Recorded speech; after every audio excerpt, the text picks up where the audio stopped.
ontem nós trouxemos uma informação aqui sobre o Alisson do Grêmio, e aí eu fui atrás da informação e o que eu consegui de detalhes.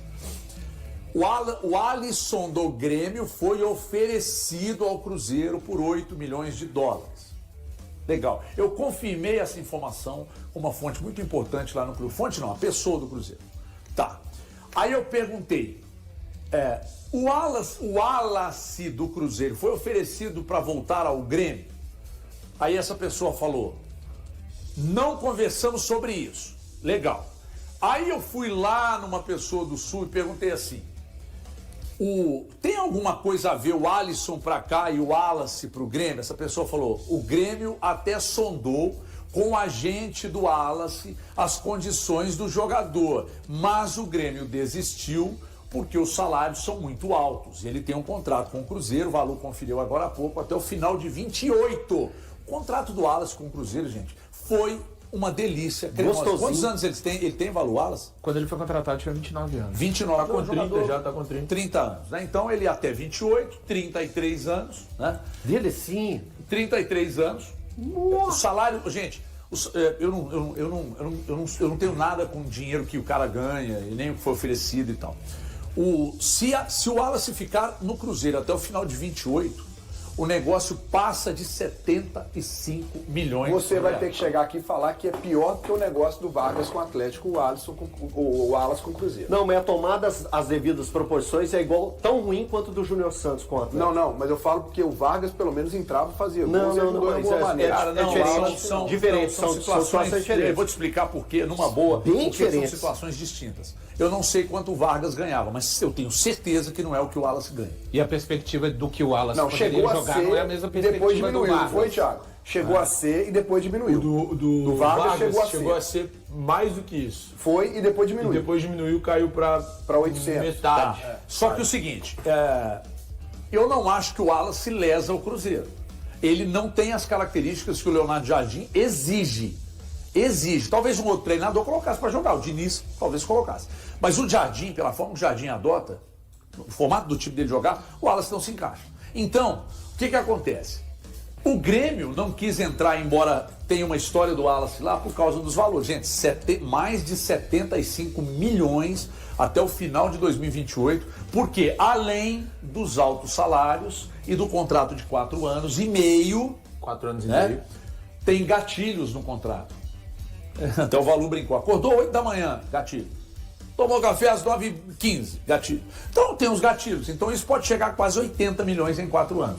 Foi um ótimo negócio para o atleta e para o agente dele. Para o Cruzeiro, um péssimo negócio. Eu acho, é achismo, não tem nenhuma informação, que pelas boas relações que ainda são mantidas entre Alexandre Matos e Pedrinho, Alexandre Matos não tem nada a ver com o Cruzeiro mais, mas eu acho que ele vai se empenhar para ajudar a arrumar um destino. Só uma coisa aqui, sabe o que eu penso assim? Quantos volantes ganham isso no futebol brasileiro hoje? Nossa. Nós temos que pensar dessa forma. Aí talvez o Saul no Flamengo, no Vasco ninguém, no Botafogo o Danilo ganha isso? O Danilo pode ser. Talvez o Danilo ganhe isso no Botafogo. Aí você vai pro Fluminense. Eu não acho que o Hércules... O Andréas pode ganhar isso. Mas ele já é mais meia. É mais meia. É diferente do Wallace. Aí você vai no Palmeiras, o Aníbal ganha isso? Não ganha. Não ganha. Não ganha. Ele jogava no futebol argentino até pouco tempo. No São Paulo, Marcos Antônio, talvez, mas também não acho que ganhe isso. Cara, são pouquíssimos ou raríssimos os casos de volantes que ganham isso. E de todos os que nós estamos falando, o Wallace talvez seja o que menos jogue. O mais bem pago e o que menos joga.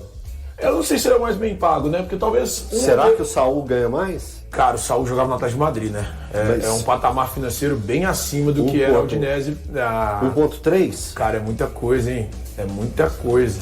Meu Deus. Cara, com 1.3 um mês só tá bom. Então assim, você vai olhar quantos são os volantes que ganham isso. São poucos, velho. Se ele jogasse, eu só pontuo, né? Se ele estivesse jogando e rendendo e tal. Aliás, só uma coisa muito rápida. O Gerson deixa o Flamengo, um dos motivos é que ele tinha um salário dos maiores do Flamengo. Ele queria ganhar igual os bambamãs do elenco. Eu só pontuo o seguinte, independente do que vai ser o futuro do Wallace no Cruzeiro ou não, é uma contratação, aí temos que voltar à época da contratação, né? Para mim seria muito fácil falar que foi um erro. Eu não considero a contratação do Wallace um erro. Disse ainda à época, a gente tem que lembrar o contexto. Quando o Alexandre Matos viaja à Itália, Thiago, você pode me corrigir a parte da história, para fechar o Matheus Henrique, e no caminho abre-se a possibilidade de tirar o Wallace da Udinese. Eu falei à época e tenho essa opinião bem tranquila, mesmo com tudo que acabou não virando, porque no esporte vai acontecer às vezes. Eu só não acho que o contrato necessariamente tenha sido amarrado dentro das questões que pedia a idade do jogador, mas a contratação em si eu não considero um erro, mesmo ela não virando no Cruzeiro até hoje, ou mesmo se não virar o ano que vem, o Wallace sair, porque o nível que o Wallace já apresentou aqui no futebol brasileiro, o que ele jogava na Udinese, era para realmente aquilo. A frase que eu disse é a seguinte: com Matheus Henrique e o Wallace, o Cruzeiro está com seu meio-campo arrumado para os próximos 3 anos. Mas faz parte do futebol também jogadores que têm a carreira que o Wallace tem, não conseguiram desempenhar aqui agora no Cruzeiro, e provavelmente o Elton sempre fala disso. Daqui a pouco o próximo clube dele ele vai conseguir desempenhar e dar o segmento na carreira dele normal. O volante Matheus Henrique, ele foi para a transição da fisioterapia para a preparação física e se aproxima da volta aos gramados. Quando ele se contundiu, a gente chegou a falar aqui de uma expectativa de quantos meses, Valor? Não, ano que vem. Ele estava fora da temporada. Tá. Detalhe, não foi o Cruzeiro que detalhou e disse, ele só volta ano que vem. Sim, pela gravidade, detalham, os clubes não estão dando mais prazo e tal. E o Matheus Henrique, mais uma vez, o departamento médico do Cruzeiro, através de muita tecnologia e de um trabalho muito bem feito, acelera quando fala acelerar a volta, dá a impressão que eles estão forçando a barra, né? Não. Fazem um trabalho e ele volta muito antes do que muita gente previa. Ou seja, tudo indica que ele pode estar pronto para semifinal contra o Corinthians, cara. Isso é uma ótima notícia, Valuzeiro. O HG, seria uma excelente notícia, eu vou além de ótimo, por conta até das lesões que o Cruzeiro acabou tendo, o próprio Fagner, né, fora de combate há mais de 3 meses. E isso acabou, a gente já falou essa semana mesmo aqui, acabou fazendo um efeito sanfona em termos de opções do Jardim. Que efeito é esse? Ele antes da janela tinha umas opções mais reduzidas, após a janela ele ganha, principalmente o Matheus Henrique não veio de reforço, né? Tá no Cruzeiro desde do meio do ano passado, 2024, mas o Matheus Henrique junto com os reforços também vai ganhando condição de jogo. Ele vem entrando até ganhar uma oportunidade como titular contra o São Paulo, vitória do Cruzeiro aqui por 1-0, e ele faz um grande jogo, e depois ele faz um jogo maior ainda, né? Que é o jogo contra o Bahia, aquela virada do Cruzeiro, e na sequência joga muito bem contra o Flamengo, e aí vem o jogo do Sport, né? Quando naquela fatalidade ele sai lesionado. Seria uma excelente notícia pro Leonardo Jardim e também pro Cruzeiro. Eu acho que até vejo alguns torcedores às vezes questionando, o Matheus Henrique é um jogador que não entendem o Matheus Henrique com o futebol que alguns enxergam, né? Eu estou entre esses que enxergam o Matheus Henrique com muito futebol, com muita cara da maneira que o Leonardo Jardim joga, inclusive de jogar em mais uma posição, esses pequeno recorte mesmo. Contra o São Paulo ele joga pelo lado direito do meio campo, contra o Flamengo ele joga pelo lado esquerdo do meio campo. Eu acho que ele é um cara que pode jogar eventualmente do lado do Lucas Romero, mas a gente precisa de ter aqui, né? Ele começou a transição ainda, fisioterapia, parte física, não sei, realmente seria um ganho muito importante, sabe-se lá que condição e se ele vai chegar em condição de participar de algum dos 2 jogos, mas só a questão de abrir a possibilidade seria um reforço muito importante. Eu acho o Matheus Henrique um dos grandes jogadores do meio campo do Cruzeiro. A gente já tinha falado sobre isso antes, mas existe um otimismo muito grande nos bastidores da Toca da Raposa 2 para que o Matheus esteja à disposição do Leonardo Jardim para os 2 jogos, tanto para o dia 10 quanto para o dia 14. Então existe essa possibilidade do Matheus Henrique estar à disposição do Leonardo Jardim para as 2 partidas. E sinceramente eu estou com valor nessa. Você vai olhar para o Cruzeiro que perdeu o Wanderson, o Cruzeiro que perdeu o Marquinhos, e o Matheus Henrique, antes de se lesionar, para mim ele era o titular. O Valu já falou sobre isso e eu concordo com ele. Ele era o titular da ponta esquerda porque o Wanderson tinha se lesionado naquele momento. E o Arroio ainda não tinha explodido nas atuações, né? Explodindo no sentido de fazer boas atuações consecutivas. Isso. Aí ele faz a partida contra o Flamengo e contra o Sport, ambas como titular. Então, uma volta dele agora, velho. E ainda um pouquinho antes tem o São Paulo, né? Com o joga, ele é titular contra o São Paulo. Do lado direito. Contra o Flamengo, ele vai pro lado esquerdo. E contra o Bahia, ele tá jogando pelo lado direito. É uma grande partida contra o Bahia. Ele marcou muito contra o Bahia. Mas assim, muito. Porque tem muitos que defendem, mas é bom com a bola. Criou-se uma parte de algumas pessoas. O Matheus Henrique, quando tá em campo, o Cruzeiro fica vulnerável. Isso aí tem resquício ainda da questão um outro Cruzeiro com o Fernando Diniz. Esses jogos, se você pegar e ver com fidelidade assim, São Paulo, quanto ele marcou, o próprio jogo contra o Bahia e o Flamengo, cara, e além de ter muita qualidade para distribuir o jogo. Desculpa, Galante, tem pintado alguns questionamentos sobre o Lucas Silva, que eu acho que é mais time, irmão. Espera eu terminar de falar, querido. Cara, que me chama de querido, ficou puto. Então é o seguinte, querido, deixa eu te fazer uma pergunta. Com os questionamentos que vêm sendo feitos ao Lucas Silva, e eu acho que o Lucas Silva é só uma questão de desgaste físico, porque bola é demais. Se o Matheus Henrique estivesse apto, 100% fisicamente, você pensaria num rodízio ou definitivamente nele jogar à frente do Romero? Primeiro, vamos lá. Tem tanto tempo que o Matheus não joga, né? Tem tanto tempo. Eu fui olhar aqui, o último jogo que ele machucou foi contra o Sport, né? No primeiro turno, né, Valor? Segundo turno. Segundo turno. É um empate, 1-1. Tem tanto tempo que ele machucou. Então, ele precisa se recuperar da melhor forma. Vamos saber como que ele vai estar voltando. Ele está se recuperando tão rapidamente. É valioso, mas a gente tem que ir com calma. E sobre o Lucas Silva, quando você foi me fazer a pergunta, você me deu a resposta. Então, ter um professor como você é muito fácil. Você me dá o gabarito. Aprendi com sua mãe. Você me dá o gabarito. Quem tá vendo, acho que eu tô desrespeitando. Aprendi com a sua mãe.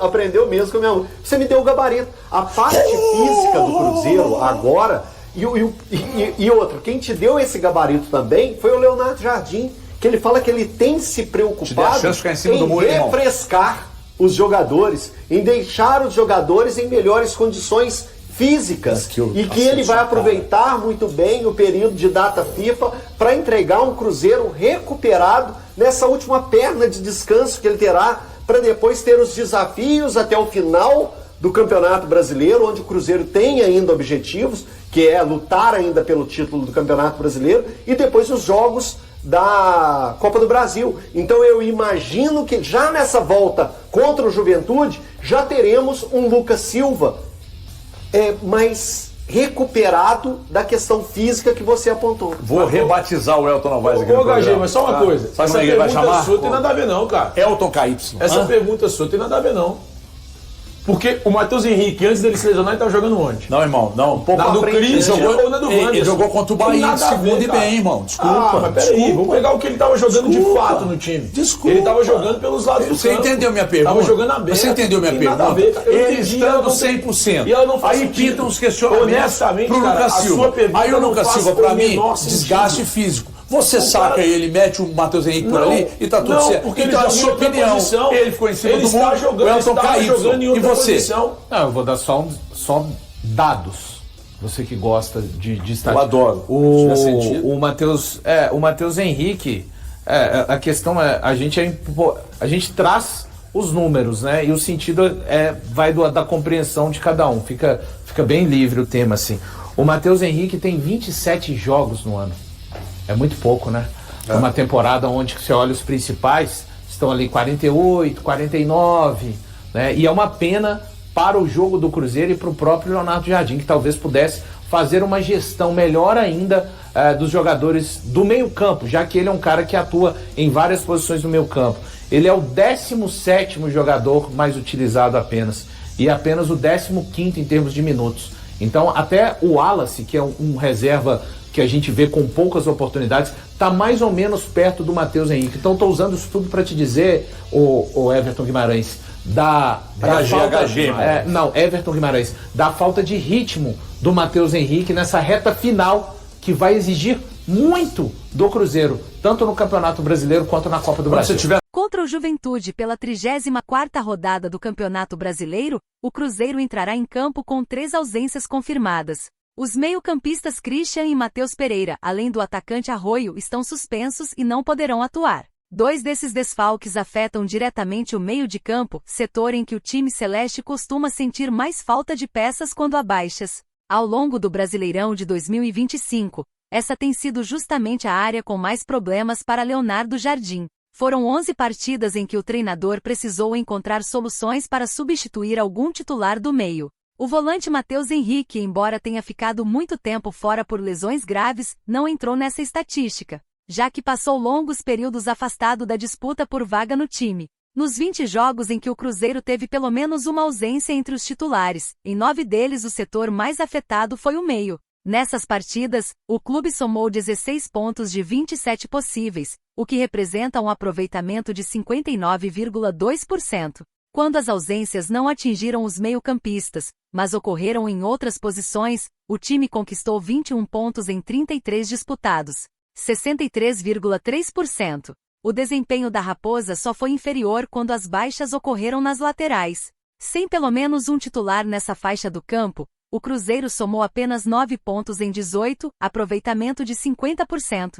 Depois do meio, as posições mais afetadas por desfalques foram a zaga e as laterais, ambas com 7 ausências ao longo do campeonato. No caso da lateral direita, desde que Fagner se lesionou e William assumiu a titularidade, o veterano deixou de ser considerado desfalque. O ataque contabilizou 5 ausências, enquanto o goleiro Cássio ficou fora de apenas 2 partidas. É consenso entre quem acompanha o Brasileirão: o segundo turno é sempre mais exigente. É quando os clubes definem suas metas e jogam sob maior pressão. E quando as ausências aumentam, o desafio se torna ainda maior, realidade que o Cruzeiro vem enfrentando nesta reta final de 2025. Na segunda metade da competição, o número de desfalques da Raposa mais que dobrou em relação ao primeiro turno. Foram 11 ausências na fase inicial e até agora, 21 no retorno, totalizando 32 no campeonato. Contra o Juventude, com os 3 suspensos, esse número chegará a 24 desfalques apenas no segundo turno, mais que o dobro dos 11 registrados anteriormente. O Cruzeiro também superará a quantidade de partidas com baixas em relação ao primeiro turno. Das 19 primeiras rodadas, em 10 o time jogou sem pelo menos um titular. No segundo turno, o número já é igual, e o jogo contra o Juventude fará essa marca subir para 11. Nesta segunda fase do Brasileirão, em 10 partidas com ausências, 4 delas tiveram pelo menos 2 titulares fora. Diante do Sport, o técnico Leonardo Jardim precisou escalar praticamente um time alternativo, com 6 baixas. Situação semelhante ocorreu contra o Mirassol, quando 4 titulares não puderam atuar. Houve ainda 3 ausências diante do Fortaleza e 2 contra o Vitória, com 2 empates e 2 vitórias nessas partidas. Incluindo o duelo com o Juventude, serão 5 confrontos no segundo turno em que o Cruzeiro atuará sem ao menos 2 titulares. Ainda assim, o aproveitamento do time quando desfalcado é positivo. Em 20 partidas com ausências até a 33ª rodada, a equipe somou 10 vitórias, 7 empates e apenas 3 derrotas, totalizando 39 pontos de 60 possíveis, um rendimento de 65%. Leonardo Jardim já havia destacado, em 28 de maio, que a força do elenco vai além dos 11 titulares. Após o empate com o União Santa Fé pela Copa Sul-Americana, o treinador afirmou: "Temos um grupo de 16 ou 17 jogadores que mantém o nível competitivo mesmo com 3 ou 4 mudanças. Esse é o nosso núcleo principal." Nas 3 derrotas sofridas com desfalques, cada uma foi marcada pela ausência de um jogador de posição diferente, um zagueiro, um meio-campista e um lateral. Nos empates, as baixas se concentraram em 6 meias, 4 laterais, 2 zagueiros e 2 atacantes. Já nas vitórias obtidas sem o time completo, o Cruzeiro teve 3 ausências na zaga, 4 no meio, 2 no ataque e 2 do goleiro Cássio. E aí galera, o que acharam? Deixem suas opiniões nos comentários. Não se esqueçam de deixar o like, se inscrever no canal e ativar o sininho para receber as notificações. Até mais, Nação Celeste! Vamos pra frente!